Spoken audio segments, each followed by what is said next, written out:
আয়েস করে পায়েস খেতে সবার ভালো লাগে, তাই সিমুই নিয়ে কড়াইতে তেল কিংবা ঘি দিয়ে তার মধ্যে তেজপাতা দুটো দিয়ে দিন, তার মধ্যে দিয়ে দিন সিমুই এবং সিমুইটাকে ভালো করে লাল লাল করে ভেজে নেব। এরপর ভাজা ভাজা হয়ে এলে তার মধ্যে আগে থেকে গরম করে রাখা দুধ দিয়ে দেব।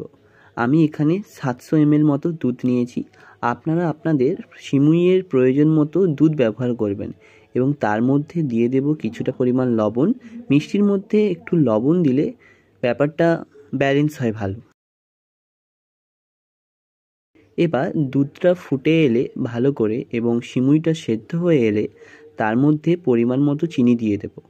এখানে আমি 150 গ্রাম মতো চিনি নিয়েছি। আপনারা আপনাদের মিষ্টির পরিমাণ মতো, মানে যেটা খেতে পছন্দ করেন আপনারা যতটা মিষ্টি, সেই পরিমাণ মিষ্টি দিয়ে দেবেন। এরপর নিজেদের ইচ্ছে মতো ড্রাই ফ্রুটস, বাদাম, কিশমিশ যা যা পছন্দ সেগুলো দিয়ে দিন। আমার কাছে কিশমিশটাই শুধু ছিল, তাই এটাই দিলাম।